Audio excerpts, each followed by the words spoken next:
Hello everyone. तो हमने mechanism of sex determination human में देखा था, और ह्यूमन में हमने देखा था कि जो मेल होता है वो हेट्रोगेमेटिक होता है और जो फीमेल होती है वो होमोगेमेटिक होती है।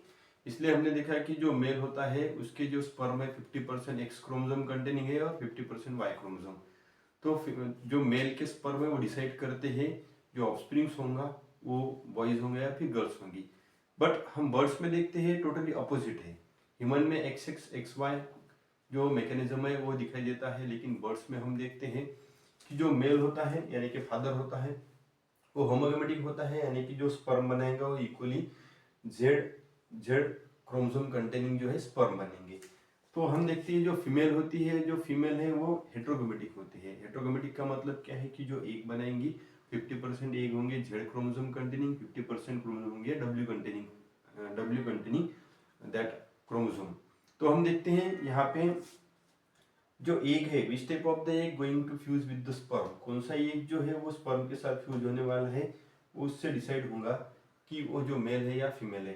मान लो जेड कंटेनिंग एग जो है वो स्पर्म के साथ फ्यूज हो गया तो यहाँ पे जो बनेगा वो मेल बनेगा। यहाँ पे भी हम देखते हैं जेड कंटेनिंग फ्यूज हो गया तो यहाँ पे देखते हैं हम मेल बन गया। लेकिन डब्ल्यू कंटेनिंग एग जो है वो अगर जेड कंटेनिंग स्पर्म के साथ फ्यूज हो जाएगा तो जेड डब्ल्यू मतलब यहाँ पे फीमेल डेवलप होंगी।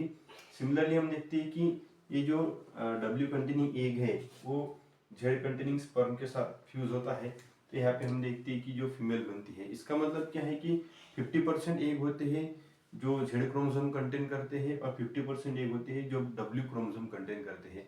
तो ये डिसाइड होगा कि यहाँ पे विच टाइप ऑफ द जो एग है वो फ्यूज होते हैं स्पर्म के साथ, तो वो डिसाइड करती है मदर।